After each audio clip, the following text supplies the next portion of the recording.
we're up in northern Wisconsin. We're at a spot where our wheeler trail actually splits. Main trail comes here, continues there, and goes up into here. They work these trails up and down all the time.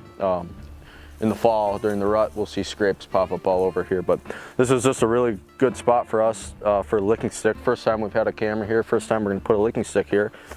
So I'm just gonna dig out a nice square, dig down a little bit, so when we anchor this thing, we can really drive those stakes in. They'll hold nice. We don't want them on just the top of the grass, because that topsoil will loosen up and you don't get a very good anchoring that way. I like to drive them in at a little bit of an angle, and you're gonna pound this thing in, suck it tight. You'll actually see this base plate, it flexes on purpose. That's for when the deer are working it. It has some give to it. We used to have them, they're steel.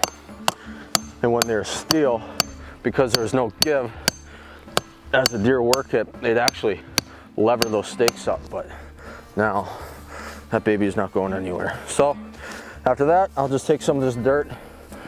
Most of it was topsoil, so I don't have a lot of dirt to work with, but I'm just gonna put it back over. Now we're gonna look for a stick. Tree types matter. Different areas, it's different trees. I always say just start with what you normally find rubs on, scrapes on. If you're not getting interaction, try changing your stick type because it does matter. I'm just gonna cut this guy off. Our saw isn't so sharp. Just gonna put it right in the spring. I'm gonna take my thumb screws and tighten them up. And this thing isn't a scrape tree. I think that's a misconception we see a lot, is guys try to make them really tall and have a bunch of branches hanging over and kind of see it as a scrape, but it's not. It's literally will look like a stick. And that's kind of the coined name, licking stick. Obviously this thing is really tall, a lot of branches. It's not going to stand up. It's going to fall over like that. So what we need to do,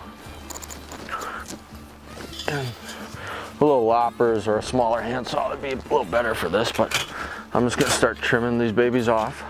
Because there's not a lot of branches on this, I'm going to stick with the old rusty saw we found in the shed. But so I'm going to cut that off about, I don't know, chin level, eye level. Deer can't reach any taller than this anyway. But you can see already it's standing up nice. So I'm actually still going to take these lower ones off. I like to leave a few leaves, a few branches, hold scent really well. And that looks pretty good to me. We're going to take our all-season scent and I'm going to coat this whole stick. When I do that, it's going to use about 1 to 2 ounces. This is an 8-ounce bottle, so one bottle gets you a long ways. So I'm actually just going to run it right down the whole stick. And this scent is just to get a deer to come and start interacting with it.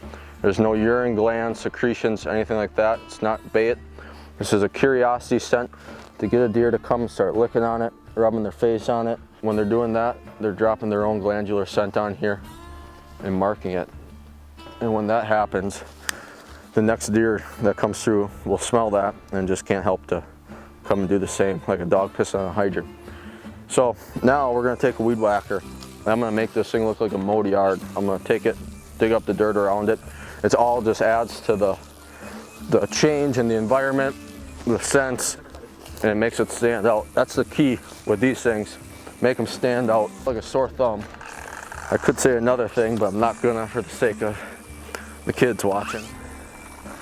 So we'll put our camera up and see what we get on this. We'll share the results in a week or two. So.